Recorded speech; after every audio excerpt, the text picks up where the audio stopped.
ইউক্রেনের বিমান বাহিনীর প্রধানকে বরখাস্ত করেছেন দেশটির প্রেসিডেন্ট ভলোদিমির জেলেনস্কি। শুক্রবার এক ভিডিও বার্তায় একথা জানান তিনি। তাকে ঠিক কী কারণে বরখাস্ত করা হয়েছে জেলেনস্কি তা জানাননি। দেশটির গণমাধ্যম বলছে, সোমবার ইউক্রেনে আমেরিকার তৈরি একটি F-16 যুদ্ধবিমান বিধ্বস্ত হওয়ার পর তৈরি হওয়া বিতর্কের জেরেই তাকে বরখাস্ত করা হয়েছে। ইউক্রেনের একটি F-16 জঙ্গি বিমান বিধ্বস্ত হয়ে পাইলট নিহত হওয়ার জেরে বিমান বাহিনী প্রধান মায়কোলা ওলেশচুককে বরখাস্ত করেছেন দেশটির প্রেসিডেন্ট ভলোদিমির জেলেনস্কি।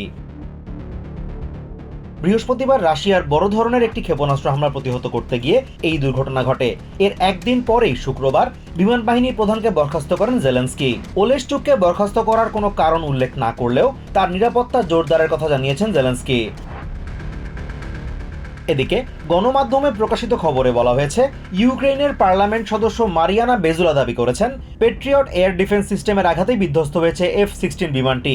এর সমালোচনা করেন ওলেশচুক, তবে দাবি প্রত্যাখ্যান করেননি। তিনি জানান, আমেরিকা সহ অন্য মিত্ররা ঘটনার কারণ অনুসন্ধানে সহায়তা করছে।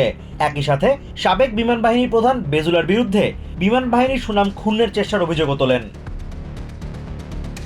বিষয়টি সম্পর্কে জানতে চাইলে উইয়ন টিভিকে দেয়া সাক্ষাৎকারে ইউক্রেনের প্রতিরক্ষা মন্ত্রীর সাবেক উপদেষ্টা অবসরপ্রাপ্ত লেফটেন্যান্ট কর্নেল গ্লেন গ্র্যান্ট বলেন, বিমান বাহিনী প্রধানকে বরখাস্ত যে শুধু F-16 বিধ্বস্তের কারণে করা হয়েছে তা তিনি মনে করেন না।